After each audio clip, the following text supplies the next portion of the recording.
Relationship management has been and will always be a key retail strategy for successful businesses and practices. Welcome to the Business of Medicine. I'm your host, Dr. Larry Kaskel. Joining me today, Dr. Jeffrey Hausfeld, Associate Clinical Professor of Surgery at George Washington University School of Health Sciences. Dr. Hausfeld is widely published in the medical literature and currently is managing a national debt collection firm, as well as raising capital for real estate ventures, both regionally and nationally. Dr. Hausfeld, thanks for coming on the show. Dr. Kaskel, it's a pleasure to be with you today. Let's start with what exactly you define relationship management as. It is really the key to business, and it's something that we really, as physicians, don't quite understand. We don't understand it because we're busy taking care of one person at a time, and that's the relationship that we have to focus on. In business, you have to look at who is your network. Who are the people that are providing you service? Who are the people that are providing you business? Who are the people that may be potential entrants into your field as competitors? And how do you control that process? So the management of relationships is really key to understanding business. All right, so in my practice, I'm a general internist. Who should I be focusing on? Who should be the 20% that I focus my 80% of time on? Who are the people that mean most to you in terms of your revenue stream? If that's what you want to focus on. If you want to focus on your charitable works, then we'll talk about that target. But let's say it's your revenue that you really want to focus on. Of the patients that you take care of, who are the patients that will provide the most revenue per time frame available? It sounds a little sinister to start thinking, okay, which patient, which insurance can I maximize the return on investment with, and I should concentrate on them. It goes against the oath I took. Well, yes, that's correct. But what you have to look at is, that's what I asked you, what is it that's going to fulfill you? Is it going to be increasing your revenue? Is it going to be increasing your ability to do good things for poor people? What is it that you want, and that's what you have to focus on? I just like to get paid for what I do. I don't need to get paid that much. I just would like to actually get paid. That makes me feel good. I like the thank you doc, and I like when they pay. Mm-hmm. Well, then you may have to look and say, what are the kind of patients that are available to do that? Mm-hmm. And how do I target those type of patients? Let's talk about how to actually find the existing cash in your practice that's there, and I may not even know how to look for it. Is there a certain report I should run every day, every week, every month? There's certain things you need to examine on a gestalt basis. First is, how are you paying your vendors? Are you paying them on the 1st of the month? Are you paying them on the 30th of the month? Do they have certain criteria that if you pay them earlier in the month, you get a discount? Have you negotiated with each of these vendors in terms of the best deal that you can get? Never done it. Chances are no one in your office has ever done it. Didn't even know it was a possibility. Okay.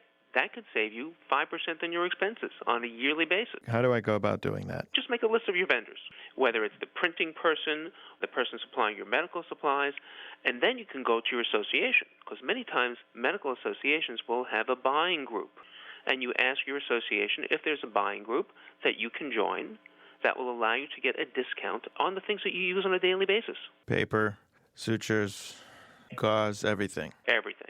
And then when you look at your inventory of the things in the office, look and see what is the most costly of the items. Mm-hmm. So if you're getting the vaccines. Brutal. Brutal, right? Brutal. Vaccines cost a lot of money. You don't want them sitting on your shelf just expiring over time. Right, which happens all the time. All the time. So you have to have a good method of really looking at how much you're going to order, when you're going to order it, when you can give it back if it's not being used.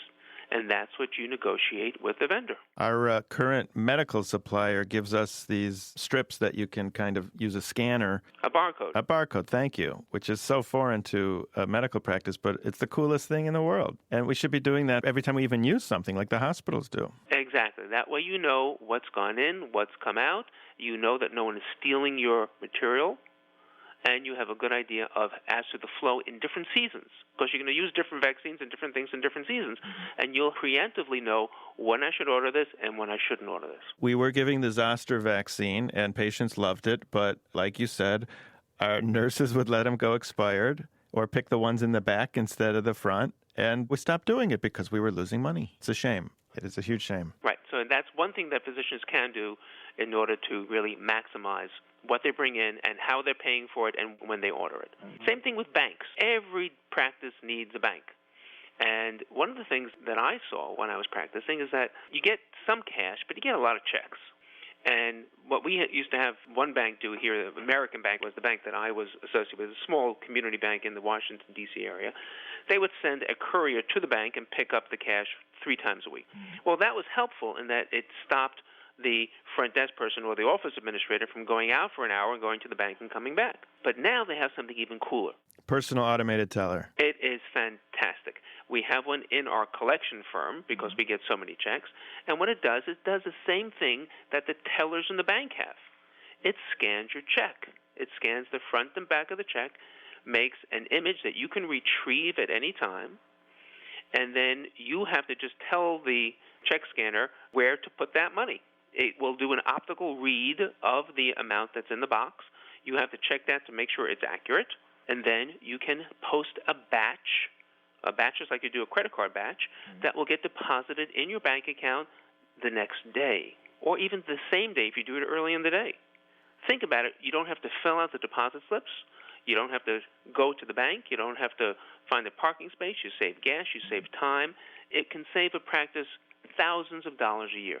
If you've just tuned in, you're listening to The Business of Medicine on ReachMD XM 157. I'm Dr. Larry Kaskel. My guest today is Dr. Jeffrey Hausfeld, clinical professor of surgery at George Washington University School of Health Sciences. He also wears another hat where he manages a national debt collection firm. And that's what we're talking about today, different ways of trying to improve money flow in your office. Let's talk a little bit more about the personal automated teller. Is this something that only certain banks will give you, or can pretty much any of the big boys give it to you? Now, most banks have it available. You just have to look out for pricing. The bank that I was dealing with here, American Bank, they don't charge you anything for the machine itself. Certain banks may charge you up to $150 a month for the machine, which makes it a little prohibitive in terms of your cost analysis. But you can work with a bank and say, listen, if I keep a certain minimum balance in the bank, if I keep $25,000 in the bank average for the year, I want you to give me this personal automated teller and not charge me for it. Does this kind of get rid of the lockbox concept? Absolutely. The lockbox is a big expense that you really don't need. Yeah, it's about $500-600 a month. Exactly. Here, the checks come in. You know where the check is. You can tell the patient that you have received the check. Sometimes if it goes to the lockbox, you're waiting 3-4 days before you know that you have received it or not, and you have the scanned images of every check that comes in. All right, one little loophole I see is cash is still coming in the office, and someone still needs to go to the bank with the cash. Okay, so you ask the bank to have that courier come 2 or 3 times a week to pick up your cash, or you go to a cashless office where you say to them, I'll take a check, I'll take a credit card, but we don't take any cash, which is really where we're going to anyway. And will the bank send the courier gratis? Yes. If you keep a minimum balance in the bank, they want your business. And they will try to wrap around your personal business with this. And the more business you do with the bank, the better deal you're going to get. Even on your merchant card credit services. So if you're dealing with the bigger banks, negotiate. Every year you should negotiate a rate with the bank. If you're paying 2.35% for every time you swipe your credit card, I bet you can get it down to 1.7. Now, there again, you mentioned using the association. I know our association allows us to get a pretty decent rate, but I know it ain't 1.7, so going to work on that. Work on that. Talk to some local community banks as well, because they may have relationships that can afford to give you that kind of discount. All right. Accounts receivable, the giant albatross. Give me some benchmarks that make sense in a good practice that's going well. How much should be 30, 60, 90 days?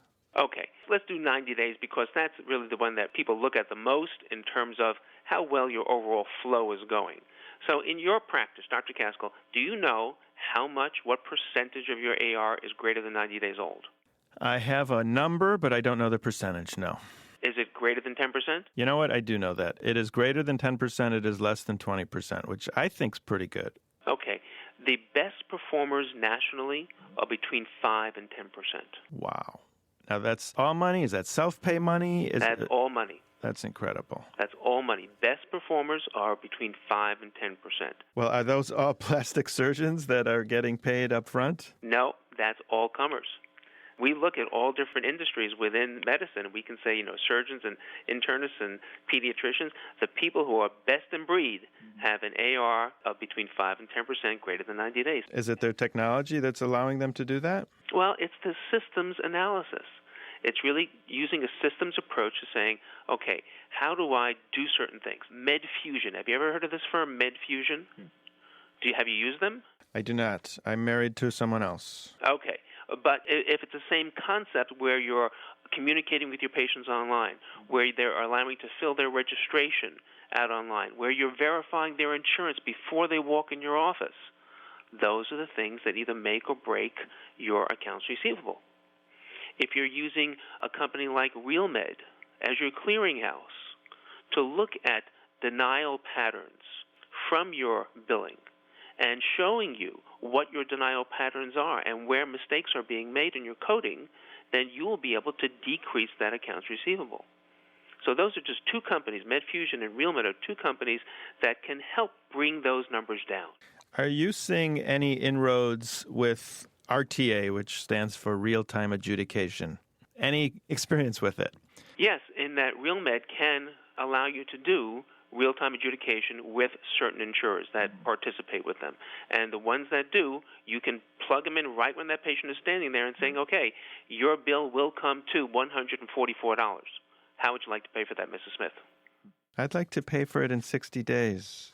Is this just a 30, 40-year-old concept that doctors go to the bottom of the pay stack? Is that because we're so wealthy? Right. We are conspicuous consumers in that, a lot of us drive around in nicer cars and we have nicer homes. And consumers pay off their credit cards faster than they pay their mortgages because they want that revolving line of credit.